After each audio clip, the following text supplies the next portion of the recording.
Last 1 মাস ধরেই আমি আমার পেজে ঢুকলেই শুধু দেখতেছিলাম এই ইটালিয়ান ফিল্ড ডোনাট বা হচ্ছে বম্বলোনে এইটার ভিডিও। আর এটা আমার সামনে এতবার আসছে যে আমারই ইচ্ছা করছে যে আমি একবার বানায় খাই। অ্যান্ড আজকে ফ্রাইডে থাকায় আমি বাসায় ছিলাম আর আমার একটু সময়ও ছিল। আমি সেই জন্য হচ্ছে হঠাৎ করেই প্ল্যান করলাম বা ভাবলাম যে আমি আজকেই ডোনাট বানাবো। অ্যান্ড দেন আমি ডো রেডি করলাম। বাট এই ডোনাটের ডো হচ্ছে এত বেশি এটাকে নিড করা লাগে, না হলে হচ্ছে ডোনাট সফট হয় না। এটাকে অনেকক্ষণ নিড করা লাগে। আপনি এটা হাত দিয়ে করতে পারেন, আপনার যদি স্ট্যান্ড মিক্সচার থাকে ওইটা দিয়ে করতে পারেন, আপনার যদি হ্যান্ড বিটার থাকে ওইখানেও একটা ডো মেক করার 2টা এরকম স্টিক থাকে ওইটা দিয়েও করতে পারেন। আমি আমার হ্যান্ড বিটার দিয়ে করেছি, বাট স্টিল হাতের উপরে অনেক বেশি ইফেক্ট ফেলে, কজ ডো তো অত সফট হয় না।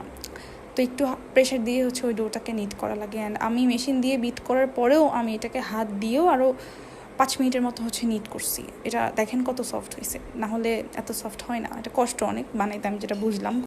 আর এটা অর্ডার মিনিমাম 6 পিসের বক্সের নেওয়া হবে। Thank you.